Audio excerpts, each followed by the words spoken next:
I walked through the front door after pulling another long day, 2 jobs back to back, just trying to scrape together enough to pay for our kids' school. My shirt was clinging to me, soaked with sweat, and my back felt like someone had poured molten lead down my spine. It was 10 p.m. The door was unlocked. The house was quiet, too quiet. No sounds. No lights. No Natalie. I called out her name, but even as the words left my mouth, there was already suspicion in my voice. No response. The kids were staying at my mom's for the weekend, so I knew the house should have been empty, but where the hell was my wife? I tossed my keys on the counter and pulled out my phone. Opened up the Find My iPhone app. Her location pinged 20 minutes away, somewhere in Lakewood. I just stood there, frozen. My heart kicked into overdrive, beating so hard it sounded like a warning siren in my chest. Natalie didn't have any friends in Lakewood. At least, none she'd be swimming with after dark. I went into the hall closet and grabbed my old black duffel bag, the one she always complained about, and unzipped it. Inside was my recon drone, a piece of gear I brought home from my time overseas. Still worked. Still fully charged. A leftover from a time when I thought I was actually fighting for something that mattered. The drone buzzed to life, and within minutes I had a live aerial feed. The camera locked onto a mansion, pool glowing like a damn sapphire under the moonlight. The drone circled overhead, smooth and quiet, sending a crystal-clear image straight to my phone. That's when I saw them, her whole damn family. Her 2 brothers, her mom, even her father. All of them sipping mojitos and swimming like they didn't have a care in the world. And there she was, Natalie, front and center. Right there in the shallow end, straddling some smug son of a bitch with a sculpted beard and a six-pack that looked like it came straight out of Photoshop. She was wearing this tiny red bikini, one I'd never seen before. Her hands were all over him, sitting on his damn lap. My blood ran ice cold. The screen started to shake, but it wasn't the drone, it was my hands. I tapped her contact and hit call. She picked up on the second ring, giggling like she was 17 and I was her prom date. "Hey, babe," she slurred, halfway drunk. "What's up?" I kept my voice even. "You've got 60 seconds before a drone drops straight into that pool you're in." The laughter stopped. Dead silence. Then came her voice, sharper, fast, suddenly sober. "You're watching me?" I didn't answer. I just watched her eyes scan the sky. She whipped off her sunglasses and dove out of the water like her life depended on it. The others started yelling when they spotted the red light blinking above them. The guy she was with stood up, all confused, shouting something about calling his lawyer. That's when I hit the drone speaker. "You sleep with a married woman. You swim with fire." 60 seconds. Panic exploded. It was like someone dropped a grenade in the pool.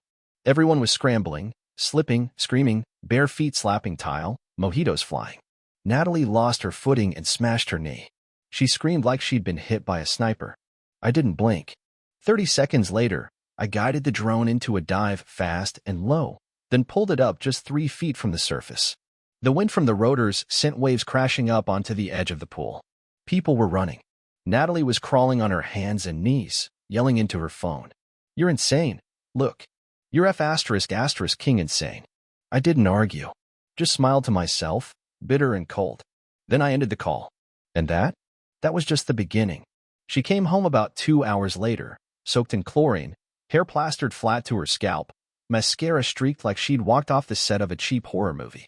I was sitting in the living room, lights off, bottle of bourbon in one hand, divorce papers in the other. She didn't say anything at first. Just stood there, dripping and stunned. She knew I wasn't in the mood for stories. The game was over. But I wasn't ready for excuses, not yet. "Sit," I said. "We're gonna talk." She rolled her eyes. Rolled. Her eyes. "What do you want to talk about?" "Look," she snapped. "You lost your damn mind tonight." That tone. That snark. Like I was the one in the wrong for catching her crawling all over another man while I was busting my back working doubles to keep this family afloat. That's when it hit me. I wasn't looking at a woman anymore. I was staring at a professional liar. Someone who could cheat, lie, and humiliate me, and still stand there acting like she was the victim. I didn't yell. Didn't throw the bottle. Just looked at her and said quietly, "Tell me his name." She actually laughed. Laughed. "You're threatening my family with drones, and now you want names?" She picked up her purse and turned to walk away. "You know what? I'm taking the guest room tonight. You need to cool off before you do something really stupid." That was the moment I decided I wouldn't cool off. That was the moment I swore I'd burn it all to the ground. And if you think what you've heard so far is wild, just wait. Because Natalie wasn't finished. And neither was I. She slammed that guest room door like she owned the damn house. Like I was the one who broke something. I sat there in the dark, staring at the empty bourbon bottle in my hand, and made peace with what came next. My hands were still shaking, but not because I was scared. It was the kind of trembling that comes when the truth hits you all at once. When you realize everything you believed in, your wife, your marriage, your whole damn family, was nothing more than a well-polished lie. Natalie used to be my center. Back in community college, she was that smart-mouthed girl with wild green eyes and a sarcastic streak a mile wide. She used to talk about how much she hated rich folks and how loyalty was everything to her. That woman, she didn't exist anymore. She'd been replaced by a gold-digging trader who tossed our family aside like old laundry for some poolside fantasy and bottomless margaritas. And the next morning, she waltzed into the kitchen like nothing had happened. Pink bathrobe, blending a smoothie, humming along to some Taylor Swift song while scrolling Instagram like the world was fine. I didn't say a word, just sat at the table and watched. Eventually, she noticed me and had the nerve to smirk and say, "So, are you done with your tantrum? Or should I wear a bulletproof vest next time I go swimming?" That tone again, mocking, smug, like I was the crazy one. I stood up, walked over, and calmly set the divorce papers down on the counter. She blinked, caught off guard. "What's this?" "You know damn well what it is," I told her. She flipped through a few pages and let out a scoff. "You can't be serious." "Oh, I'm dead serious," I said.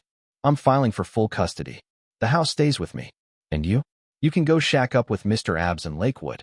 She crossed her arms, digging her heels in. "That's not how this works, Luke. You think you can just kick me out of my own life."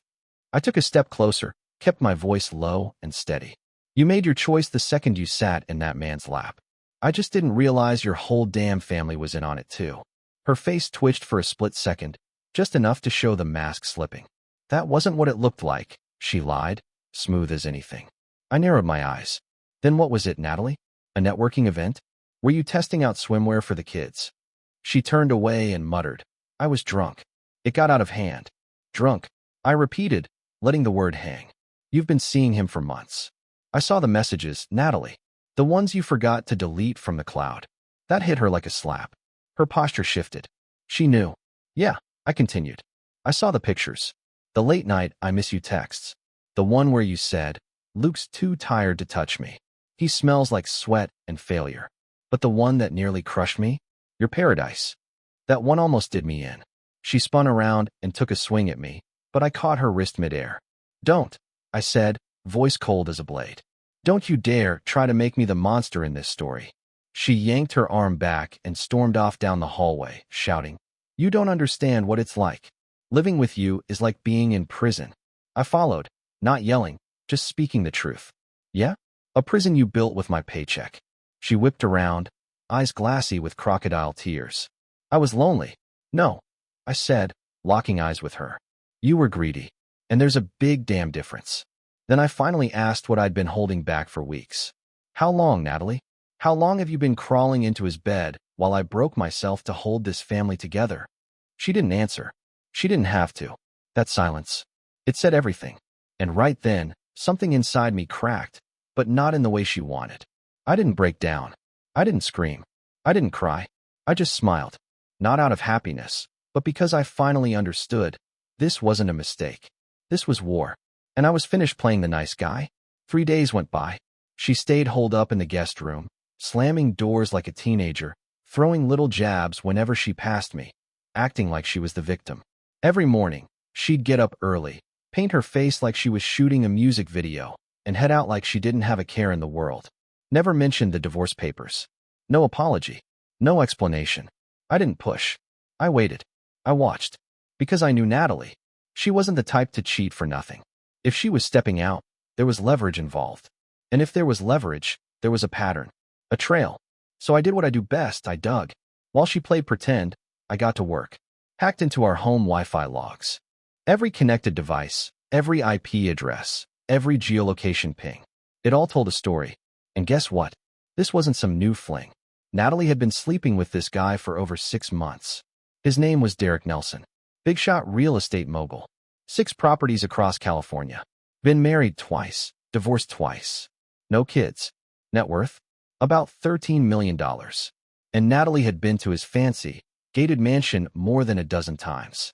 She saw him during school hours. Late evenings. Even that one weekend when she told me she was heading up to San Diego to visit her sick aunt. Yeah, real sick. What she didn't know was that I'd found her second iCloud account. One she'd synced to her old iPad, the one she handed down to our youngest. She never bothered to wipe it. Rookie move. That tablet was a treasure chest of betrayal.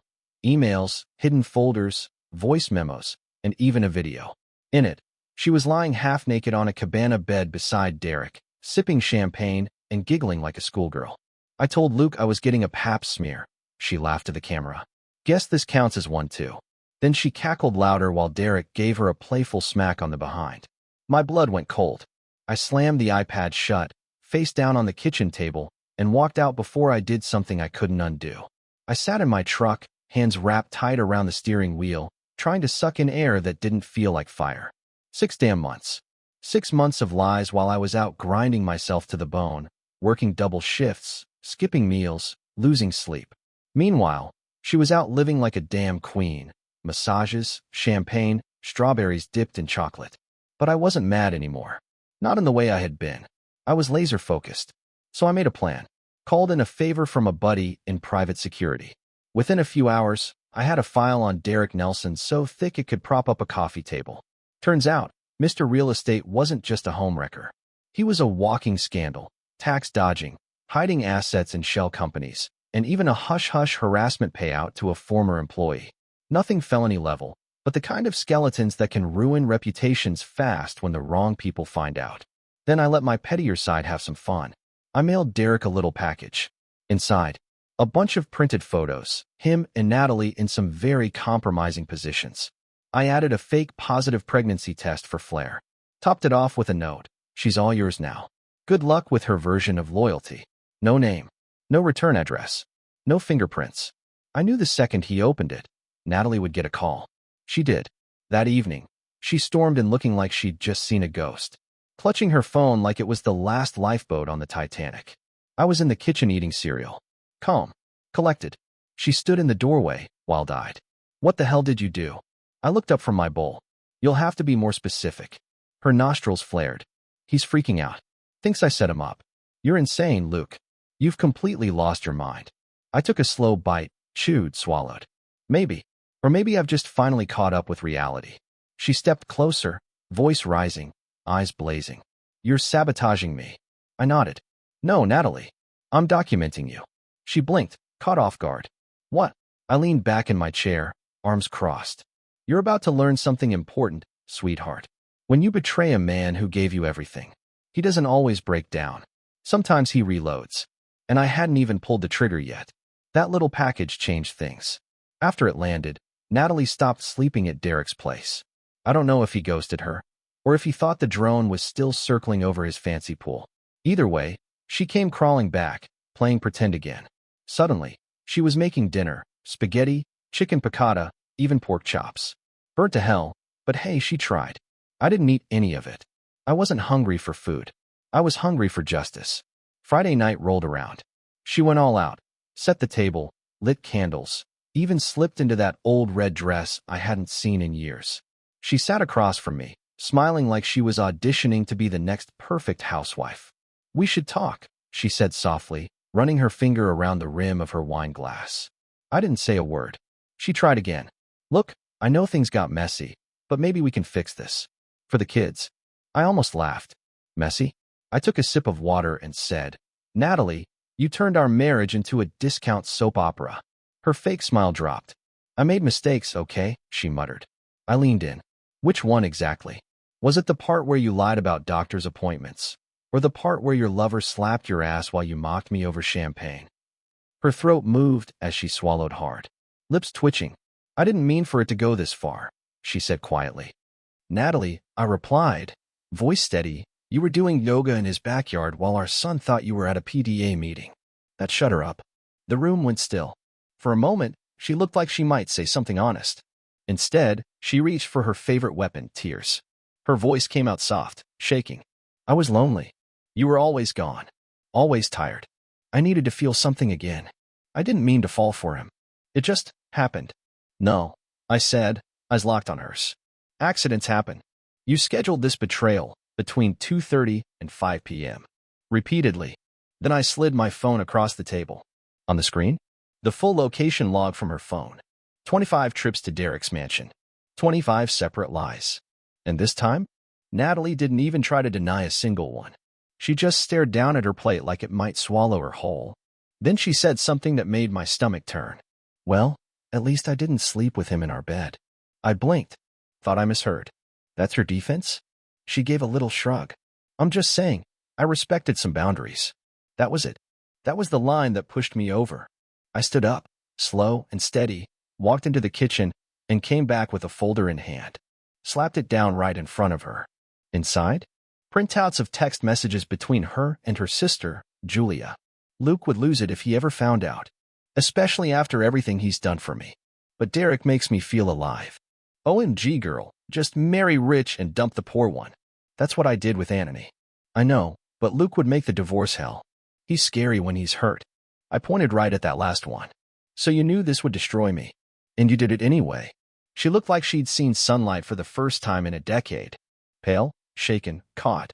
That was just venting, she mumbled. No, I said sharply. That was you plotting your exit.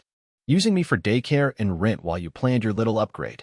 She shot to her feet so fast, her wine glass tipped over, spilling across the table. You're twisting this, she snapped. I didn't plan anything. Oh no. I opened another envelope and slid it across. Inside? Photos. Natalie kissing Derek outside a spa. Natalie accepting a diamond bracelet.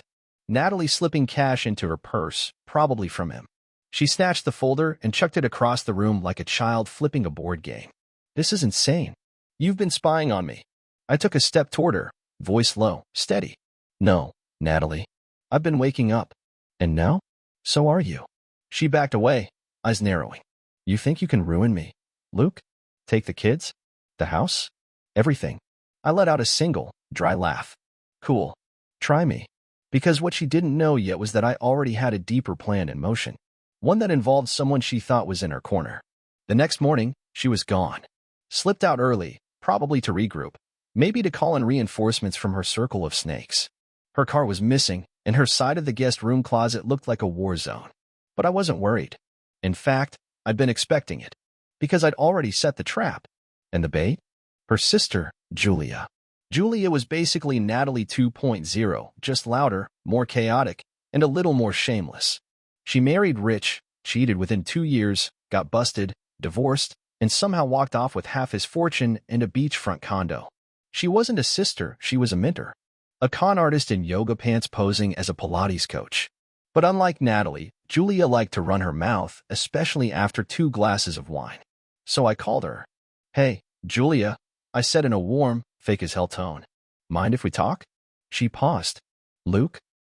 Sure. What's this about? Natalie. I think she's in deep, and I know she talks to you. That did it. Julia loved nothing more than feeling important. We met at a little cafe near her condo. She showed up in tight jeans, oversized sunglasses, and enough fake sympathy to fill a therapist's office. Even hugged me. I'm so sorry about everything, she said, sipping a latte like she was reading from a script. Natalie's just, complicated. Complicated, I echoed, deadpan. She never meant to hurt you, Julia continued. Honestly, I warned her from the start, if you're gonna cheat, at least be smart about it. Keep it quiet. But she got sloppy. I raised an eyebrow. So you knew. Julia rolled her eyes like I was slow. Of course I knew. She told me everything. Everything. Bingo. I didn't even have to dig, Julia spilled it all on her own. She dropped Derek's name more than once. Laughed at Natalie's so-called cover stories. Even handed me details I hadn't uncovered yet. She actually tried to get Derek to buy her a condo, Julia said, giggling. Said she was tired of living in that sad, dusty house. That sad, dusty house was paid for by my blood, sweat, and every damn double shift I took to make ends meet. I didn't flinch. Just said flatly, that dusty house is what kept food in her mouth. Julia paused. Her smirk slipped a little. Sorry, I didn't mean it. You did. I cut in.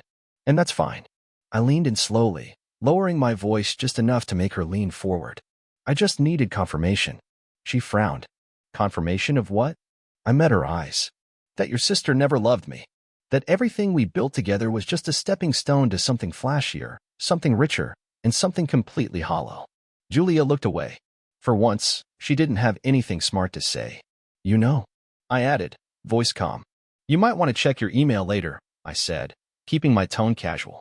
There's something in there you'll definitely want to see. Julia blinked, suspicious. What did you do? I stood up, dropped a flash drive on the table, and smiled. I sent your ex-husband a little highlight reel. Your so-called Pilates sessions with his brother. Her mouth dropped open. You wouldn't. I did, I said, already turning to leave.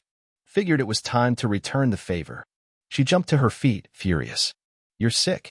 No, I replied over my shoulder. I'm just finally playing by your family's rulebook. By the time I pulled back into the driveway, I could already hear Natalie's voice echoing from the kitchen. She was pacing, phone glued to her ear, her voice tense and panicked. I don't know how he found out, Julia. Just shut up and fix it. Then she spotted me. Her eyes locked onto mine, and she slammed the phone down hard enough to rattle the counter. You're dragging my family into this now? I walked right past her without saying a word. But just before I headed upstairs, I turned around and said, You brought your family into this the moment they helped you cheat. Now they can help you drown. Because what she didn't know was that the next move had already been played. And it was a checkmate she wouldn't see coming. That night, the house was still too still. Natalie had locked herself in the guest room. I heard the slow zip of her suitcase and the rustle of clothes being packed. Let her run. But what she didn't know was that the whole escape plan she thought she had, it was about to cave in. I'd made a phone call earlier to someone she'd never expect. Her cousin, Kimberly. Now Kimberly wasn't like the rest of them. She was the odd one out. Quiet. A little awkward. But loyal. Especially to me. She once told me, You don't deserve the circus you married into. Back then, I thought she was exaggerating. Turns out, she was being generous. At exactly 11:35 p.m., I heard the knock at the front door. And I wasn't the only one. Natalie's door creaked open upstairs just as I reached the entryway. I opened the door and let Kimberly in. Hoodie, jeans, that no-nonsense look in her eyes I hadn't seen since she helped me rebuild the kids' playhouse after a storm tore it to shreds. She walked straight in, didn't say a word. Headed for the living room like she'd rehearsed it. Then came Natalie, appearing at the top of the stairs like a queen ready to strike. What the hell is she doing here? Her voice was sharp enough to cut glass. Kimberly looked up, calm as ever. Finishing what you started. Natalie let out a bitter laugh. Oh, this is cute. You're working with Kimberly now? What's next, my hairdresser? I looked up at her. You might want to sit down for this. I'm fine right here. Kimberly reached into her bag and pulled out a thick manila envelope. She tossed it onto the coffee table with a heavy thud that echoed through the room. What is that? Natalie asked, slowly stepping down the stairs. Your future, Kimberly said coolly. Natalie snatched it up and tore it open. Her eyes raced across the pages, fast at first, then slower. Her brow tightened. Her voice cracked. These are texts, between me and Derek. Kimberly folded her arms. And screenshots of your bank transfers to that offshore account. The one with your name and Derek's. Natalie went stiff. Pale. How did you get these?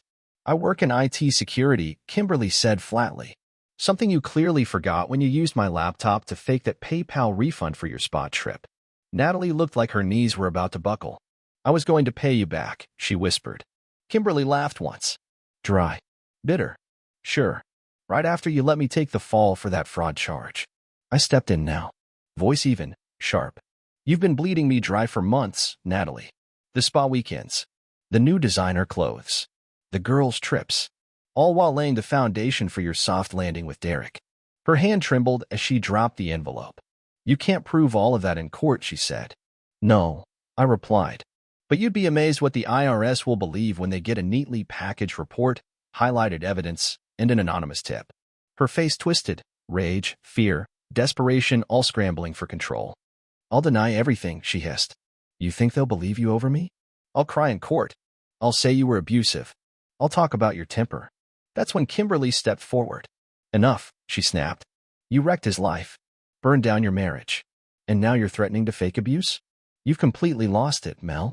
Natalie took a step toward her. This isn't your business. Kimberly didn't move an inch. You made it my business the day you dragged me into your scams. Natalie turned to me now, chest heaving, eyes wide. What do you want, Luke? You want me gone? Fine. I'll leave. I gave her a slow nod. You will. You will, I told her, but not with anything in your hands. She tilted her head, eyebrow raised. What's that supposed to mean? It means, I said calmly, you're going to sign the divorce papers. You're going to waive any claim to this house. I keep full custody of the kids. And you walk away clean. No courtroom, no IRS, no public disaster. Natalie let out a bitter little laugh. You actually think I'll agree to that? I looked her square in the eyes, no emotion, just cold clarity. I think you know damn well you don't have another choice. And for the first time since this whole mess started, she had nothing to say. That night, she didn't sleep.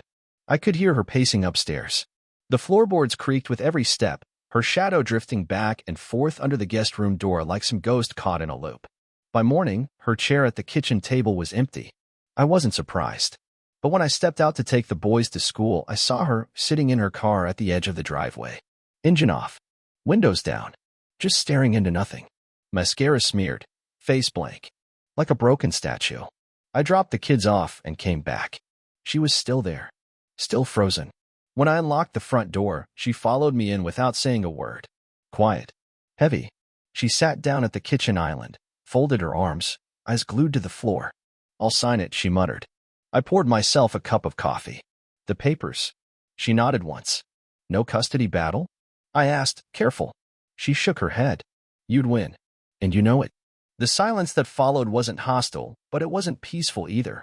Just two people sitting in the wreckage of what used to be a marriage. Strangers now, bound by memory and paperwork. Finally, she looked up at me. Her eyes weren't angry anymore. Just hollow. I didn't plan to fall for him, she said, voice soft. I didn't flinch. But you planned everything else. She winced like the words cut. I know. I stayed quiet. She added, Derek made me feel powerful. Like I wasn't just the tired wife with spit up on her shirt. I didn't answer. Because there was no reply that could undo the damage of 6 months sneaking around. 6 months of lies, of letting another man touch her while I was out there breaking my body to build her future. She exhaled. You were always too good. Too calm. I think. I resented that. A bitter chuckle escaped my lips. You thought I was too good?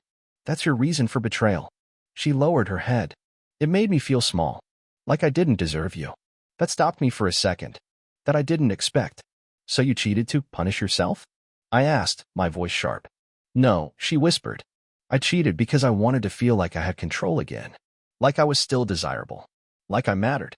I stared at her for a long time. You did matter, Natalie. Every single day. I broke myself trying to give us a future because I believed in us. You were everything to me. And you threw it all away for a pool and a six-pack. Tears rolled down her face now. Real ones. But I didn't care. I just watched. Let them fall. Like rain over something already dead and buried. You want to know the worst part? I asked quietly. It's not that you cheated. It's not even that you dragged your whole family into it. She looked at me, eyes red, mouth trembling. It's that when I finally confronted you, when I gave you a chance to be honest, you laughed in my face. Her hand shot up to her mouth like the memory physically hurt. I was scared, she said. I didn't know how you'd react. So I turned it into a joke. Well, I said, picking up my mug, that joke cost you everything. We sat there in silence again. Then, without a word, she reached into her bag and pulled out the divorce papers, signed, all of them. She slid the stack across the table like a silent surrender. I'm sorry, she said softly.